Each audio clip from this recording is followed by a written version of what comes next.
Minister, I want to start by offering my sympathy, my support and my solidarity to those families whose homes have been affected by this mica scandal. Their campaign for justice, their bravery in the face of an unsympathetic government is to be absolutely commended. The nub of the problem with this bill is that it doesn't provide 100% redress, and this is not fair. So families have done their homework, and I don't think they appreciate being told this does provide for 100% redress when they have done their homework and they know exactly what it's going to cost them, and they know that the government scheme is going to fall short. I think it is unfair. I think it's a little bit disingenuous of government to constantly seek to contradict people who are literally living this day and night, who are well aware of the figures, who have done their homework, who have their figures correct. The costings that are underpinning the grant system in terms of rate per square foot and overall cap are out of date.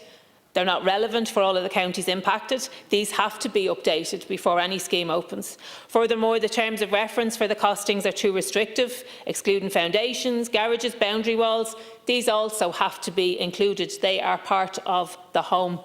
Finally, the industry standard underpinning the scheme, IS 465, doesn't include other deleterious materials such as pyrrhotite, and this has to change. On the last point, the pyrrhotite, there are countless people across North County Dublin who can relate directly to the story of the families who are impacted by this mica scandal. They sat and watched their own homes crumble before their eyes due to pyrite.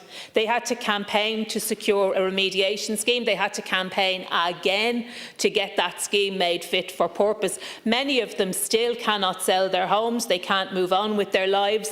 They are stuck where they are. The impact of this crisis on these families has been very, very deep, and it will be very, very long-lasting. In fact, only yesterday I heard from some families, and I had hoped that the Senior Minister would be here to hear this, because I had hoped he would join with me to maybe collectively make an effort, because these families where the worst of the pyrite was in Dublin they are living in North County Dublin. They are dependent on a transport system to get them into town.